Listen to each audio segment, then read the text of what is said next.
Hello everyone, please subscribe my channel and hit the bell icon to get all notification. Hello everyone, आज हम लोग cotton के बारे में पढ़ेंगे जो कि क्लास 6 के साइंस के चैप्टर 3 का ही एक टॉपिक है। फाइबर टू फैब्रिक्स का एक टॉपिक है। तो चलिए आइए स्टार्ट करते हैं और देखते हैं कि कॉटन जो है वो क्या है। तो कॉटन का मतलब हम लोग सब जानते हैं कि कॉटन का मतलब रुई होता है। Have you ever made wicks for oil lamps? कह रहा है कि क्या आपने जो ऑयल लैम्प होते हैं उनके लिए कभी भी विक्स यानी जो बत्तियां होती हैं उनमें लगाई जाती हैं, क्या आपने कभी भी वो बनाया है? तेल के लैम्प के लिए कभी भी बत्तियां बनाई हैं? What do you use for making these wicks? आप क्या यूज़ करते हैं उन बत्तियों को बनाने के लिए? हमने जैसे दिया जलाते हैं तो उसमें भी बत्ती की ज़रूरत पड़ती है। कॉटन का होता है, उसको हम लोग उसमें लगाते हैं तो दिए में तब जाके वो जलता है। तो this cotton wool is also use for filling mattresses, quilts और पिलोज।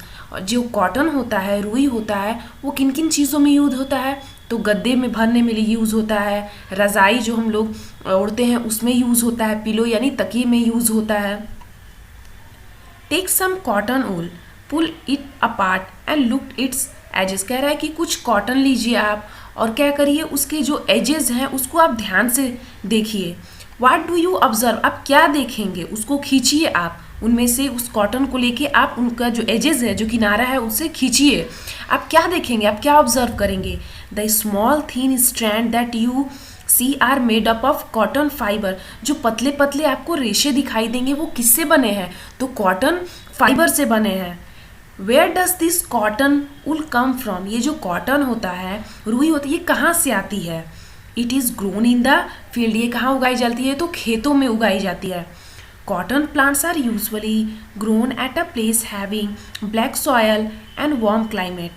जो कॉटन होता है, कॉटन का प्लांट जो होता है वो कहाँ पे उगाया जाता है? तो जहाँ पे मिट्टी काली होती है यानी ब्लैक सॉयल जहाँ पे होती है, और जहाँ का जो क्लाइमेट होता है वो वार्म होता है यानी गर्म होता है, वहीं पे कॉटन उगाया जाता है। हम सब जानते हैं कि जो कॉटन होता है वो हमें कहाँ से मिलता है? कॉटन प्लांट से मिलता है, जो कि एक नेचुरल फाइबर है। Can you name some state of our country where cotton is grown? यार क्या आप बता सकते हैं कि हमारे देश में यानी इंडिया में कौन से ऐसे स्टेट है जहाँ पे कॉटन जो है वो उगाया जाता है?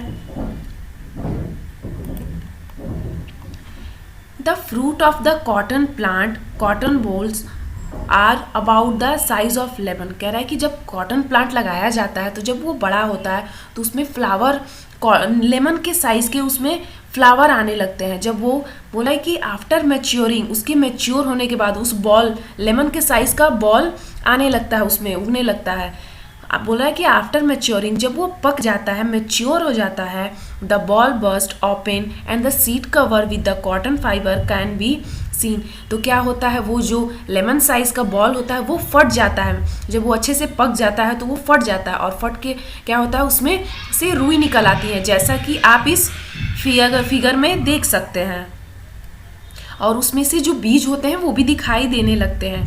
कह रहा है have you ever seen a cotton field that is ready for picking? कह रहा है कि क्या आपने कभी भी कॉटन फील्ड देखा है जो अब उसमें से जो फ्लावर होते हैं, कॉटन होता है, वो निकालने के लिए यानी तोड़ने के लिए एकदम तैयार होता है। It looks like a field cover with snow. ऐसा लगता है कि पूरे खेत में यानी फील्ड में जहाँ पे कॉटन उगाया जाता है और वो जब तोड़ने के लिए तैयार हो जाता है, पिक करने के लिए, तब लगता है कि पूरे खेतों में किसी ने स्नो बिछा दिया यानी बर्फ की चादर जैसा लगता है कि पूरा खेत जो है वो ढक गया है। From these bolls cotton usually pick by hands. बोला है कि उन बॉल्स से जो कॉटन होता है वो हाथों के द्वारा निकाला जाता है। Fibres are then separated from the seed by combing. और उसके बाद से जब कॉटन को कॉटन बॉल से निकाल लिया जाता है, जी जैसा कि आप इस फिगर में देख रहे हैं कि इस फिगर में पूरा कॉटन जो है वो पूरा मैच्योर हो गया है और फट चुका है। इसके बाद से हाथों से इन रुई को जो भी है इसको निकाल लिया जाता है। कह रहा है कि fibres are then separated from the seed by combing. उसके बाद कॉम्बिंग के प्रोसेस से क्या होता है, यहाँ पे आप देख रहे हैं ये जो आदमी है एक बड़े से कंघे की तरह हाथ में लिए हुए हैं और कॉटन को क्या कर रहे हैं, कॉटन से उसकी सीड्स को अलग कर रहे हैं। तो इस प्रोसेस को हम क्या बोलते हैं, जिनिंग बोलते हैं। जिनिंग एक ऐसा प्रोसेस है जिसमें से कॉटन को, ये जो कॉटन फाइबर है उसको सीड से अलग कर दिया जाता है, उसी को हम जिनिंग बोलते हैं। Ginning was traditionally done by hand. These day machines are also used for ginning. बोल रहा है कि पहले जो थी ये जो हाथों से इसकी जो प्रोसेस है जिनिंग का, वो हाथों से किया जाता था, और लेकिन अब जो मशीन्स के द्वारा इस जिनिंग प्रोसेस को किया जाता है, जिसमें कॉटन को उसकी सीड से हम अलग करते हैं।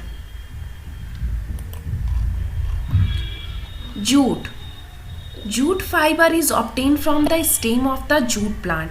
कह रहा है कि जूट फाइबर जो है वो कहाँ से ऑब्टेन किया, हमें कहाँ से मिलता है, हम कहाँ से उसे लेते हैं, तो जूट प्लांट के स्टेम से यानी तने से। It is cultivated during the rainy season. Jute की जो खेती है वो किस सीज़न में की जाती है, तो रेनी सीजन में की जाती है जूट की खेती। In India jute is mainly grown in West Bengal, Bihar and Assam. कह रहा है कि हमारे इंडिया में जो जूट है वो सबसे ज़्यादा कहाँ पे होता है, तो वेस्ट बंगाल में, बिहार में और असम में। The jute plant is normally harvested when it is at flowering stage. और इसको कब काटा जाता है, जब ये फ्लावरिंग स्टेज पे यानी इसमें फूल आने लगते हैं, तब इसे क्या कर दिया जाता है, या आने वाले होते हैं तभी इसकी कटाई कर दी जाती है।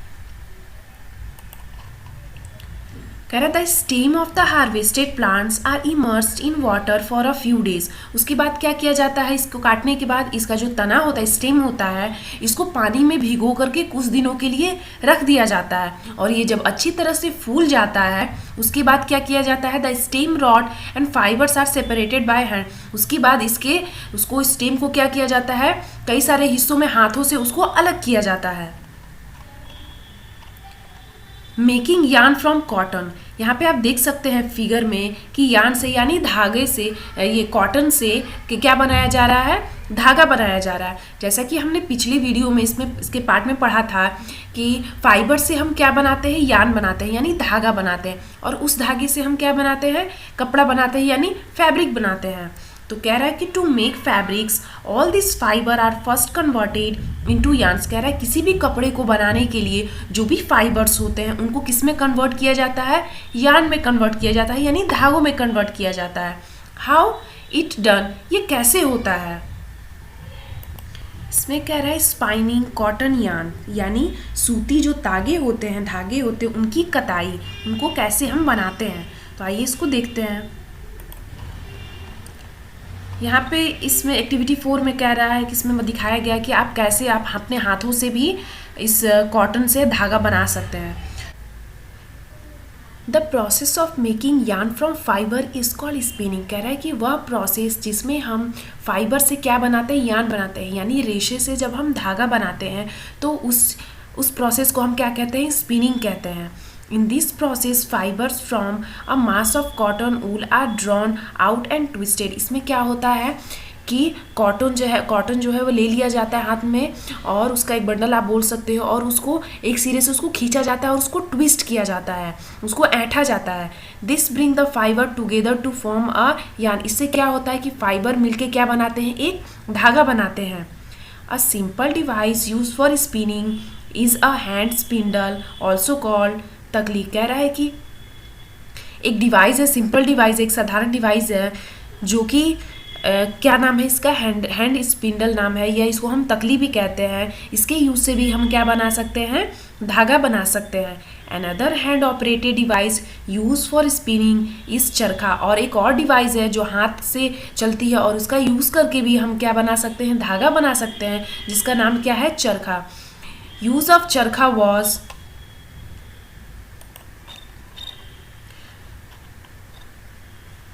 popularized by Mahatma Gandhi as a part of the independence movement। कह रहा है कि जो चरखा है तब बहुत ज़्यादा पॉपुलर हुआ था जब इसको महात्मा गांधी ने चलाया था, और ये इंडिपेंडेंस मूवमेंट का एक पार्ट था।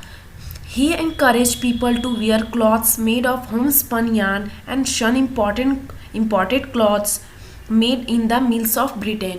इस मूवमेंट में उन्होंने क्या कहा था, उन्होंने लोगों को, इंडियन लोगों को इनकरेज किया, प्रोत्साहित किया था कि आप जो है स्वदेशी जो चीज़ें हैं यानी जो हमारे इंडिया में बन रही हैं कपड़े, जो हाथों से यूज़ करके धागे बनाए जा रहे हैं और उनसे जो कपड़े बन रहे हैं उनका यूज़ करिए, और जो भी कपड़े बाहर से आ रहे हैं यानी ब्रिटेन से आ रहे हैं उनका आप बहिष्कार करिए। Spinning of yarn on a large scale is done with the help of spinning machine. कह रहा है कि जो स्पिनिंग का प्रोसेस है, धागे बनाने का प्रोसेस है, ये बहुत बड़े पैमाने पे किया जाता है। कहाँ पे? स्पिनिंग मशीन्स के हेल्प से किया जाता है। After spinning yarns are use for making fabrics. बोल रहा है कि स्पिनिंग के बाद जो धागा है वो बनके तैयार हो जाता है और उसका यूज़ हम फैब्रिक बनाने के लिए कर सकते हैं। अब वो रेडी होता है फैब्रिक में, यानी कपड़ा बनाने के लिए वो धागा रेडी होता है। इसमें कह रहा है यार्न टू फैब्रिक, यानी धागे से कपड़ा बनाने का process. There are many ways by which fabric are made from yarn. कह रहा है कि बहुत सारे तरीके हैं जिसका आप यूज़ करके धागे से क्या बना सकते हैं? कपड़ा बना सकते हैं। The two main process are weaving and knitting. सबसे जो दो मेन प्रोसेस है वो कौन सा है? वीविंग और नीटिंग। तो वीविंग का मतलब क्या होता है? वीविंग का मतलब होता है बुनाई और नीटिंग का मतलब होता है बंधाई। तो आगे इसको हम देखते हैं कि ये क्या है।